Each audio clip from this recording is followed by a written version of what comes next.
These fields are green because it recently rained here a bit. But Tony Quintana says it wasn't nearly enough. The farmer from Figueras cultivates alfalfa as fodder for his cows.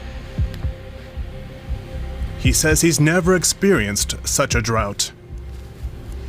The plants ought to be coming up to our knees at this point. But they barely grew in February because there wasn't enough rain.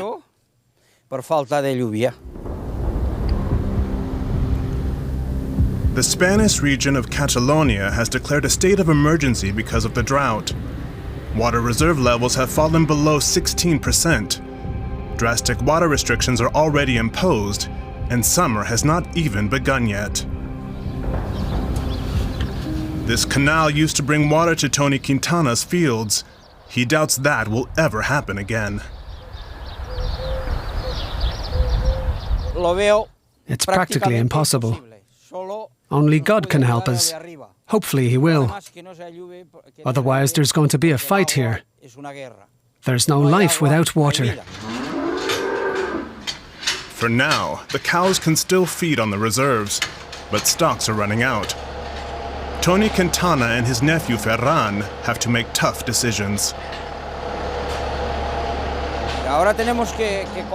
We now have to buy what we can't produce, because the crops in the fields won't grow properly without water.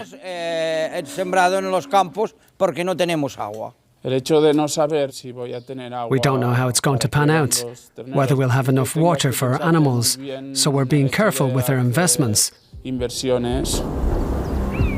Drought relief measures are putting a strain on the regional government's budget.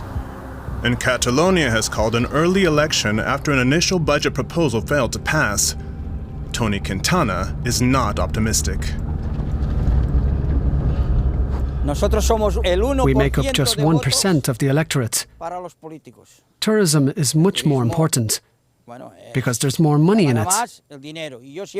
I always say that it's not politicians who rule here, it's money.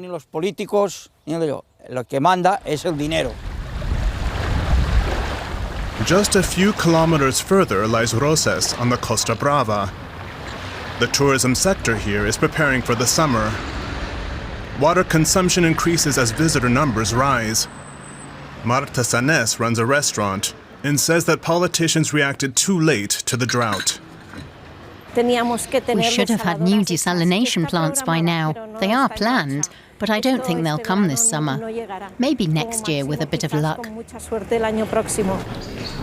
The minister in charge says the Catalonia government does not have enough funds to solve the water crisis alone.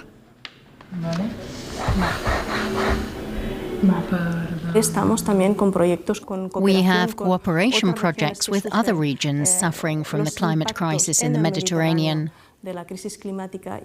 We want to raise water policy to a higher level, a European one. We must understand we can only solve this together. The future of Europe also depends on the future of the Mediterranean. Waiting for EU support isn't an option for Tony Quintana and his nephew. They worry about their animals and the ongoing drought, and have asked themselves whether they should continue at all.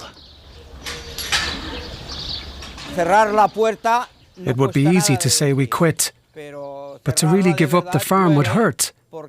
My parents' whole life is in it, and mine. And now also my nephew's. So somehow it's still worth carrying on.